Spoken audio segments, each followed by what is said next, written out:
I live next door to a family with a 12-year-old son who has severe behavioral issues.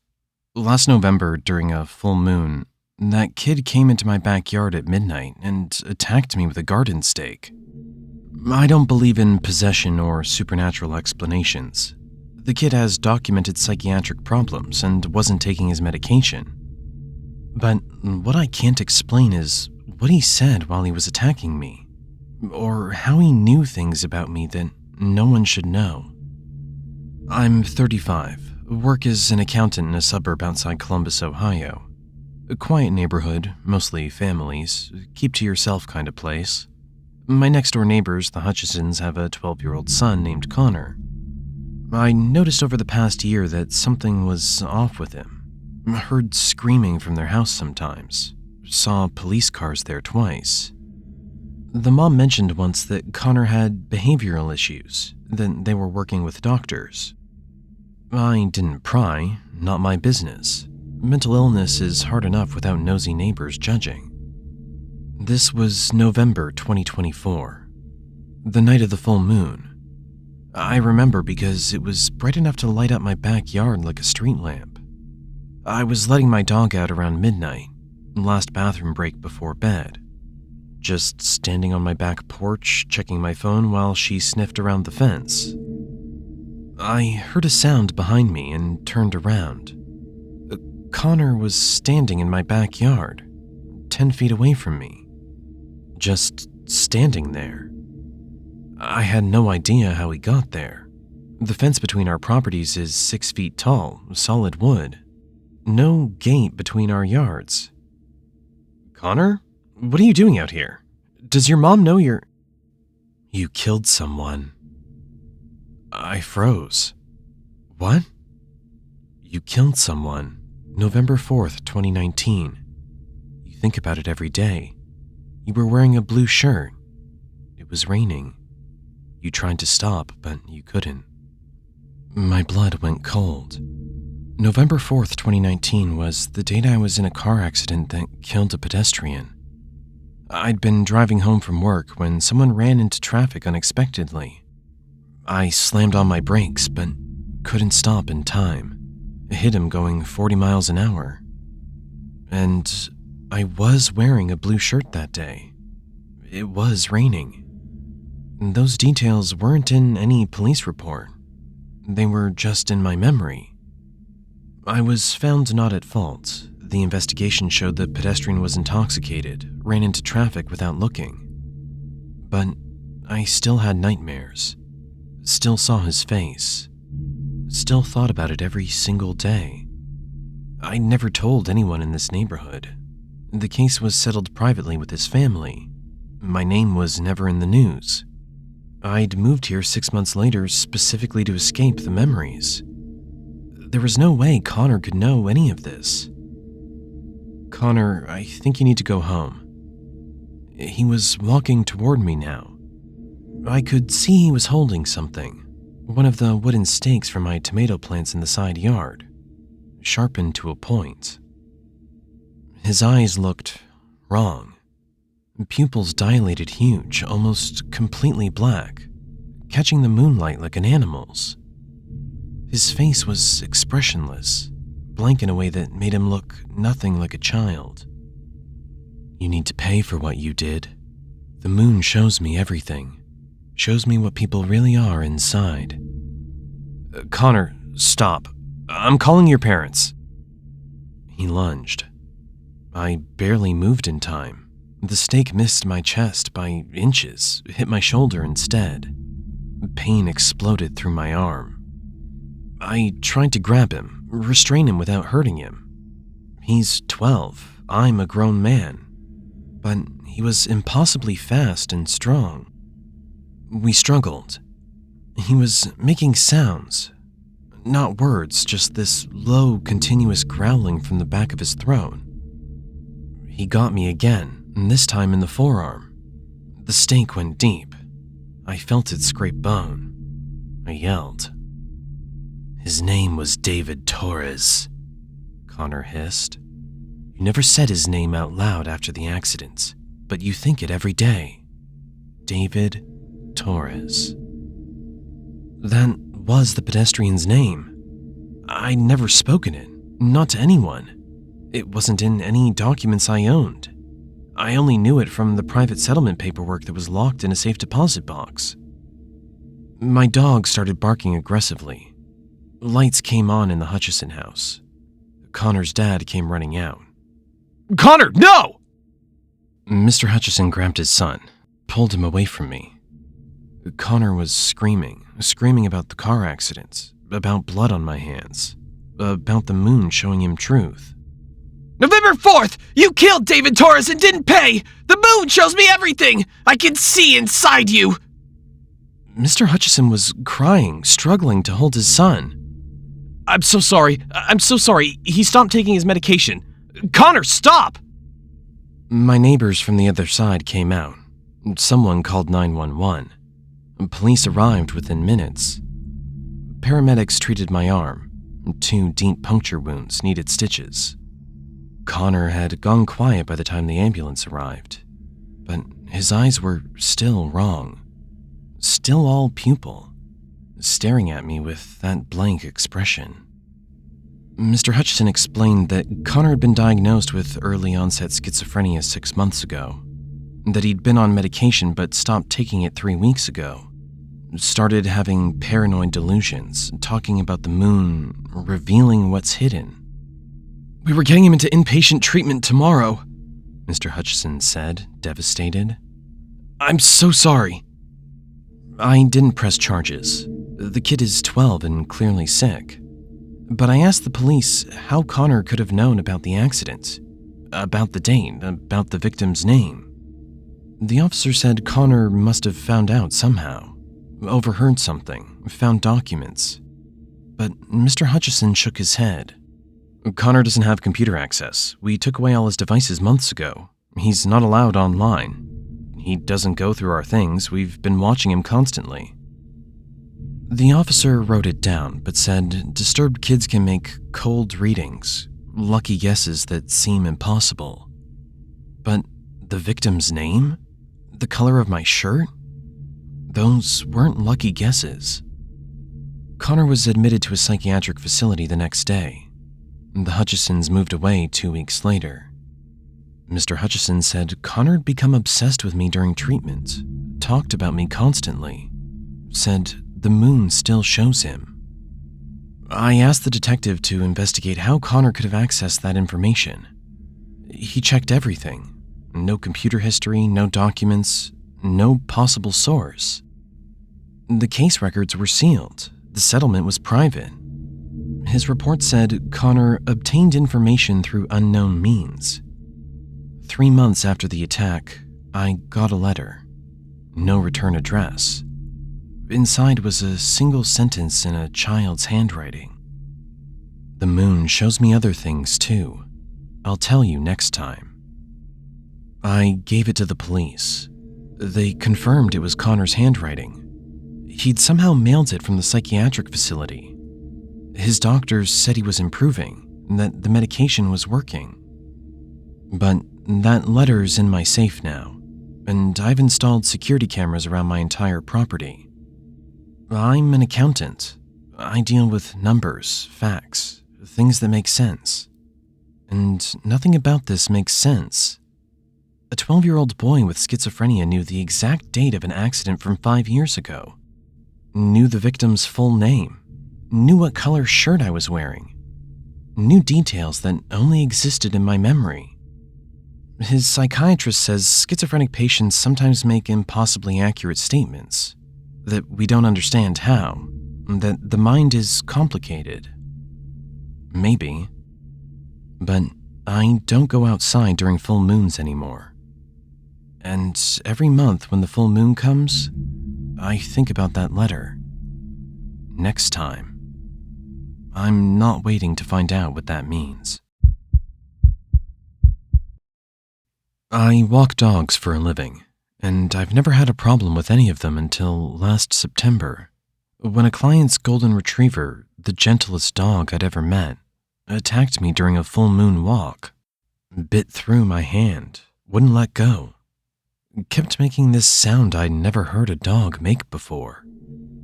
The vet said she had a brain tumor pressing on her aggression center. But that doesn't explain why 3 other dogs did the exact same thing in the exact same spot.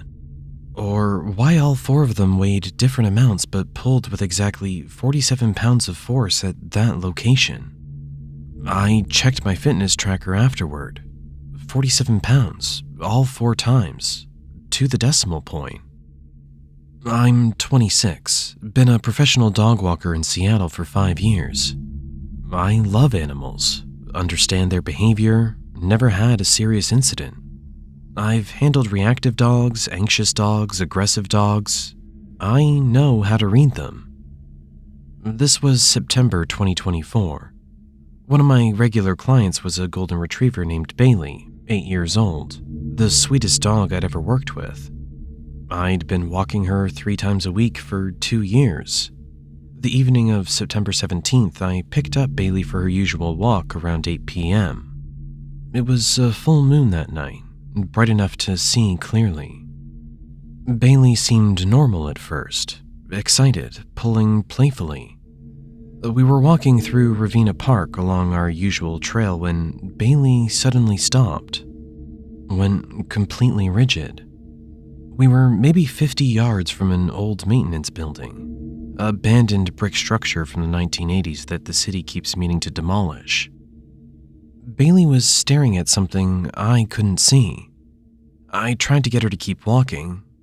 She wouldn't move, just stood there, trembling. Then she started making this sound. Not a growl, something else. Low and guttural, but with this weird clicking quality. Like she was growling and choking at the same time. "Bailey, what's wrong?" She turned and looked at me. Her pupils were completely dilated, huge and black. And her eyes were reflecting the moonlight wrong. Not the normal green-gold shine. Almost silver. She lunged, bit down on my hand, the one holding the leash, and wouldn't let go. I screamed, tried to pull away, but her jaw was locked. She was shaking her head violently. Another dog walker came running, helped pull Bailey off. My hand was destroyed, deep puncture wounds, torn tendons. Bailey backed away after releasing, but she was still making that sound. Still had those silver eyes. Animal control came. Bailey was taken to the emergency vet. I went to the ER. Needed surgery, 15 stitches, 3 months of physical therapy. The vet found a brain tumor, a large tumor pressing on her aggression center. Bailey was euthanized 2 days later. Tragic, but explainable. I thought that was the end of it. 4 days later, I was walking a lab mix named Tucker. Different owner, different neighborhood. But the route passed near that same building. I wasn't thinking about it. Tucker stopped at the exact same spot Bailey had. Same rigid posture. Same trembling. Then that sound. That impossible clicking growl. I didn't wait and pulled Tucker away hard. But before I could move him, he lunged and bit my leg. Not as bad as Bailey, I was wearing jeans, got him off quickly. But he drew blood. His eyes were black and silver. I checked my fitness tracker later. I wear one that monitors heart rate and tracks pulling force when I walk dogs. It's how I monitor reactive dogs. Tucker had pulled at exactly 47 pounds of force right before he bit me. I remembered that seemed odd. He's a 60-pound dog, should pull harder when aggressive. I checked Bailey's data from her attack. 47 pounds. Exactly. A week later, different dog. A terrier named Max. Same location, same behavior. Same sound. This time I was ready. Kept him on a short leash. Pulled him away before he could bite. But I felt the pull. Checked my tracker afterward. 47 pounds. Exactly 47.0 pounds. Then a fourth dog, Beagle named Rosie. Same thing, same force. 47 pounds. 4 different dogs, 4 different weights. Bailey was 65 pounds, Tucker 60, Max 22, Rosie 31. Completely different breeds and sizes, but all pulled with identical force at that exact spot. That's not possible. A 22-pound terrier can't generate the same pulling force as a 67-pound retriever. Physically impossible. I went to animal control, showed them my data. They looked at me like I was crazy, but they investigated the site anyway. Found elevated levels of heavy metals in the soil, old lead paint, asbestos, industrial runoff. Environmental toxins can affect dogs with sensitivities, the inspector said. Neurological symptoms, aggression. But he couldn't explain the force measurements. Nobody could. I started researching the building. Found a Seattle Times article from 1983. It used to be a veterinary clinic. Closed after a fire in September 1983. 7 dogs died. The fire happened during a full moon. September 15th, 1983. The article mentioned something that made my skin crawl. Witnesses reported hearing the dogs making unusual vocalizations before the fire started. One witness described it as clicking and growling at the same time. I found more articles. The dogs that died were in the clinic's aggressive dog ward. Severe behavioral problems, scheduled to be euthanized the next morning. The fire started in multiple locations simultaneously. Cause never determined. And then I found something else. An incident report from 1942. Same location, before the clinic even existed. During September, full moon week, a pack of 7 stray dogs attacked a night watchman at the warehouse that used to stand there. Witness descriptions? Eyes reflecting strangely, and making sounds unlike any dog. The watchman survived, but reported all 7 dogs attacked with identical ferociousness. 41 years between 1942 and 1983. 41 years between 1983 and 2024. Last month, during the October full moon, I was walking a new client's husky. I wasn't paying attention to our route. We ended up near that building. The dog stopped. Same spot. Made the sound. Eyes went silver black. I pulled him away, but I felt it. The exact resistance. I checked my tracker later. 47 pounds. I reported everything to animal control. The force measurements, the historical pattern, all of it. They said the force data must be a tracker malfunction. Then I should get a new device. That the historical incidents were coincidental. But 3 days ago, I got a call from Seattle Animal Services. They wanted to meet with me. When I went in, they had a file. 5 more reports in the last 2 weeks. Dog walkers reporting aggressive incidents near that building. All during evening hours. All full moon phase. And here's what made them call me. One walker had a fitness tracker. She sent them her data. Her dog pulled at 47 pounds before attacking her. They asked me not to discuss it publicly. Said they're looking into it. They've closed the trail near that building for maintenance. I asked what they think is happening. The supervisor looked uncomfortable and said, "We're testing the soil more thoroughly. There might be something we missed." But I saw the file before they closed it. One document at the bottom. An old city record from 1942. The warehouse that used to stand there? It was a meatpacking plant. Specialized in processing livestock. Closed down in 1941 after multiple worker injuries. Workers reported that the dogs in the area had become unnaturally aggressive that year. The plant owner had 7 of them destroyed. September 1942. Full moon. I don't walk dogs during full moons anymore. At all. I tell clients I'm unavailable those nights. The city says it's environmental contamination, that they'll clean up the soil, that it's all explainable. Maybe it is. Maybe there's something in the ground that affects dogs in a specific, measurable way. But I keep thinking about that number. 47 pounds. 4 dogs, all different sizes, all pulling with impossible identical force. And I keep thinking about the pattern. 1942, 1983, 2024. Every 41 years, 7 dogs each time. 41 years from now is 2065. I'll be 67 years old. And I really hope I'm not still in Seattle when that September full moon comes.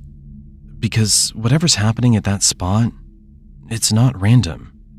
It's precise, measurable, repeating, and it's not finished. I drive for Uber in Austin, Texas, and I don't believe in coincidences anymore. Last October, during a full moon, I picked up 6 different passengers from 6 different locations across the city, and every single one of them tipped me exactly $7.77. Not $7, not $8, exactly $7.77. 6 strangers who never met, all tipping the same unusual amount on the same night. And when I looked up where that number came from, I found out it was the address where all 6 of them died 3 years ago. 777 Springdale Road. I'm 29. Been driving for Uber full-time for 3 years. I know Austin inside and out. Every street, every neighborhood, every shortcut. I do mostly night shifts because the pay is better. This was October the 12th, 2024. Full moon night, huge and bright. I started my shift around 9 p.m. First few rides were normal. Bar pickups, late workers heading home, standard Friday night. Around 11:30 p.m., I got a ping. A pickup on East 6th Street, passenger name Michael K. A guy in his 30s got in, business casual, seemed tired. "How's your night going?" "Long day, just want to get home." I started driving. App said drop-off was in the Mueller neighborhood, about 15 minutes away. I followed the route exactly, I always do. Dropped him off at a normal house, normal street. He got out, thanked me, and I drove off.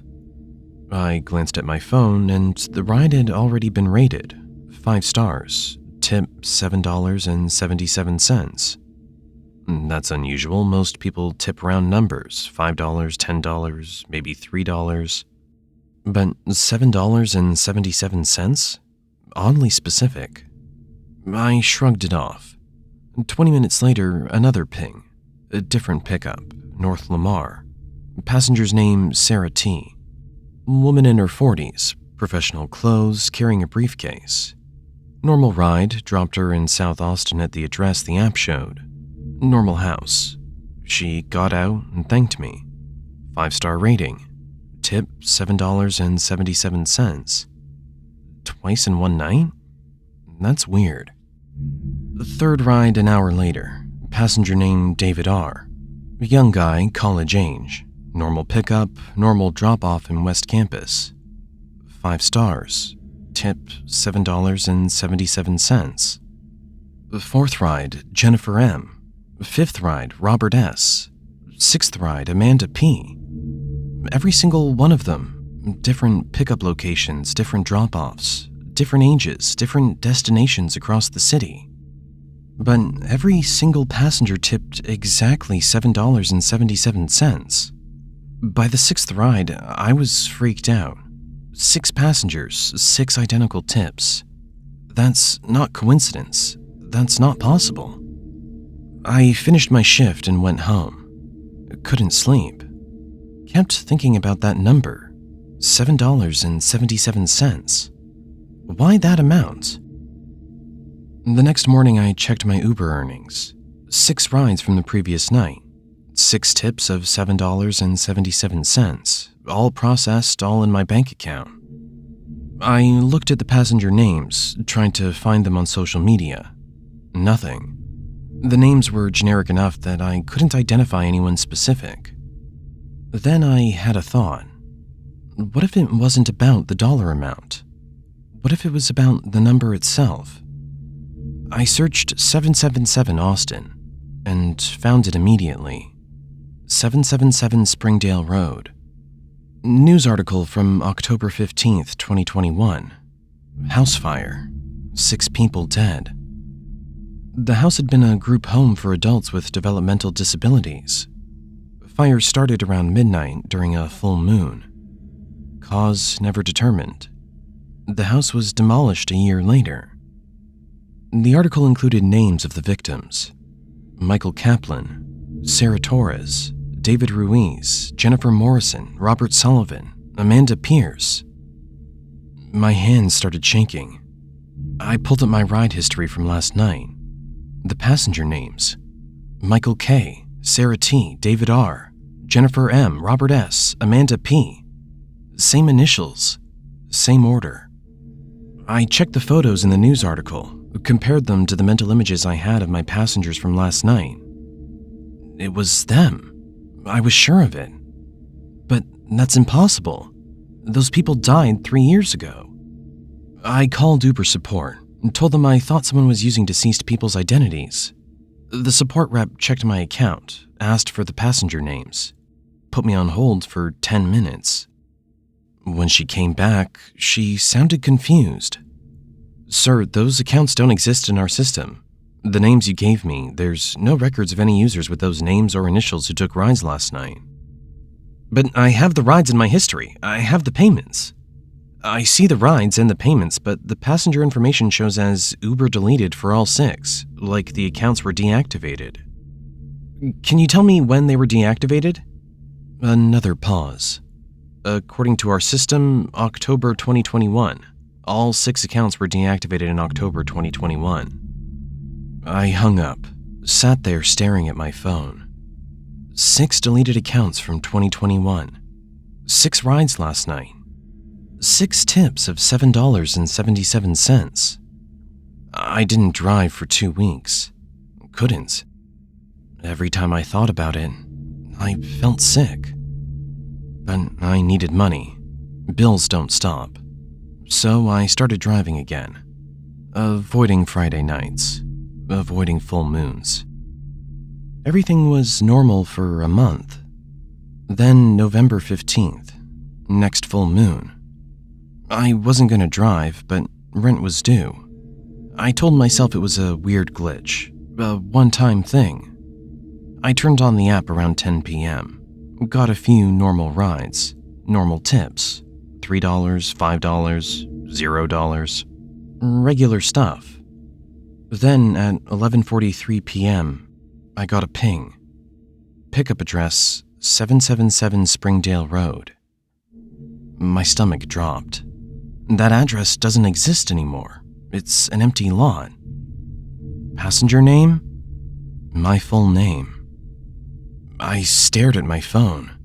This had to be an error, a bug.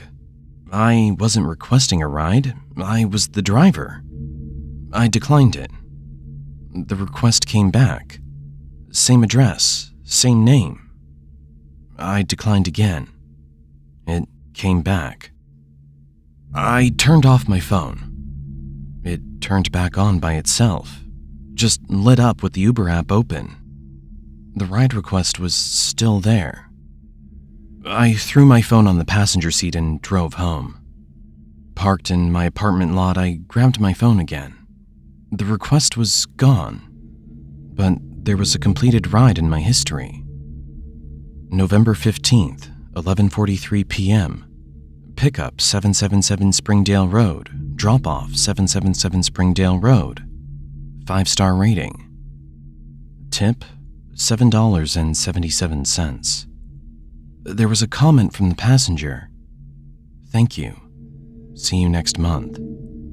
I deleted the Uber app that night, emailed them to deactivate my account. They confirmed it was deactivated. But last week, I got an email from Uber. Welcome back, your account has been reactivated. I didn't reactivate it. I called support. They said, according to their records, I reactivated it myself on December 15th at 11:43 p.m. That's impossible. I didn't do that. The request came from your registered phone number, sir. I checked my phone history. There was an outgoing call to Uber at 11:43 p.m. on December 15th. I was asleep. I didn't make that call. The next full moon is January 13th, 3 days from now. I've been getting push notifications even though I deleted the app. Ride requests. All from 777 Springdale Road. All with my name as the passenger. I checked my bank account this morning. There's a pending payment from Uber. $7.77. I haven't driven. I haven't accepted any rides. But somehow, I've already been paid. The transaction note says, tip from my name. Thanks for the ride. I don't know what happens on January 13th. I don't know if I can stop it. But 6 people died at 777 Springdale Road 3 years ago. And I think something is trying to make it 7. I'm not leaving my apartment that night. I'm locking every door, turning off my phone. Because I know what $7.77 means now. And I know I'm next.